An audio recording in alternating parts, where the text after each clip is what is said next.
un dernier épisode d'Horreur Critique, Laurent s'est attaqué au premier volet de la trilogie Butcher. Il a introduit son épisode sous forme de mise en scène en laissant un faux raccord flagrant digne de Carnosaur 3. Putain d'attardé. Au moins, il a jugé le film sans faire preuve de mauvaise foi, pour ce qu'il est vraiment, un délire de la part du réalisateur. Sera-t-il être aussi clément avec sa suite? C'est ce que vous saurez maintenant. Ça faisait hyper cliché comme intro. Bref, salut tout le monde et bienvenue à ce deuxième épisode du spécial trilogie. Je vous promets qu'il n'y aura aucun faux raccord dans cet épisode. Donc, comme prévu, aujourd'hui je vous parle de Butcher 2 sorti en 2010.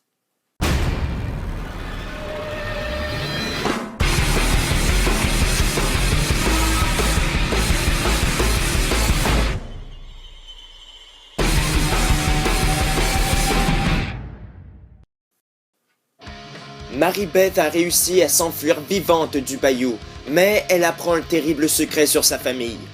Elle fera donc équipe avec le révérend zombie et sa bande afin de retourner dans le marais et tuer une fois pour toutes Victor Crowley. Ainsi, elle vengera la mort de son père et son frère. Sale connasse de merde! Tu viens tout juste de t'enfuir d'un psychopathe fou furieux, et toi, la première chose que tu vas faire, c'est te rejeter dans la gueule du loup! Idiote! Mais voilà quoi, c'est hyper cliché, tout comme dans le premier film. Et c'est voulu. Ouais. De ce côté-là, c'est vrai, on ramène toutes les idées invraisemblables pour les ridiculiser dans le film. Mais c'est moins explicite que dans le volet précédent. Ça paraissait à travers les dialogues et les personnages qu'ils étaient intentionnellement cons. Là, c'est plus dur à déceler dans le 2. Mais bon, on ressent toujours cet humour de second degré dans le scénario. Telle une suite typique, on en apprend sur le passé de Victor Crowley et celui de Mary-Beth, qui bien évidemment sont liés. C'était pas prévisible du tout. Le scénario était un petit peu plus facile que celui du premier, mais bon, c'était les suites à l'époque des slashers, hein. Butcher 2 est toujours réalisé par Adam Green. Chose qui saute aux yeux, c'est que ses meurtres sont toujours aussi cool.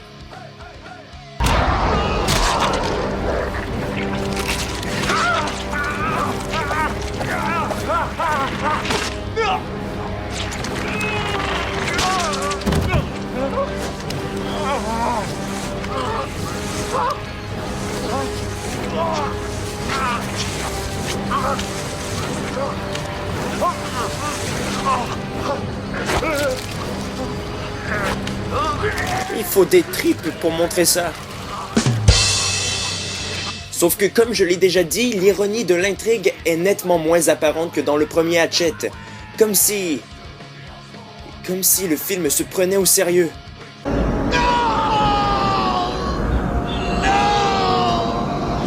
Je sais que ce n'est pas le cas, c'est ce qu'a dit Adam Green.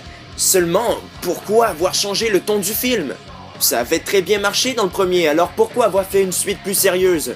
Ce changement de ton est un petit peu agaçant. Sinon, l'ambiance reste très dynamique, hein, c'est facilement identifiable, on reconnaît bien les slashers classiques. C'est une réalisation toujours drôle, brutale et violente malgré un ton plus sérieux. Et ça, c'est très audacieux. Je m'explique.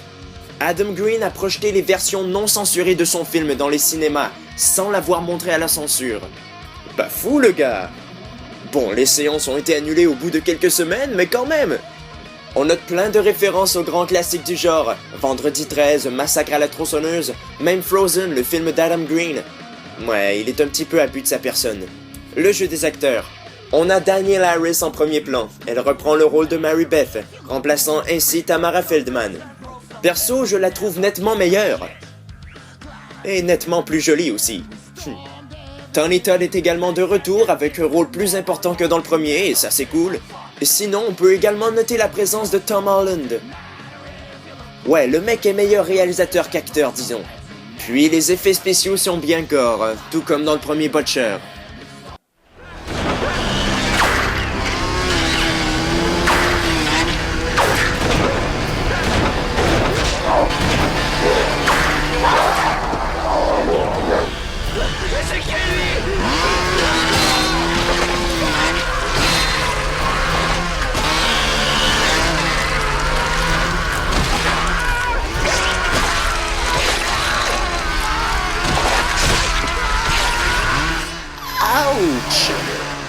Je vais pas vous mentir, c'est le fait que le film soit plus sérieux qui dérange. Sinon, il est tout aussi bon que son prédécesseur. Il est violent et drôle à souhait. C'est une bonne suite. Je lui donne une note de 7 sur 10.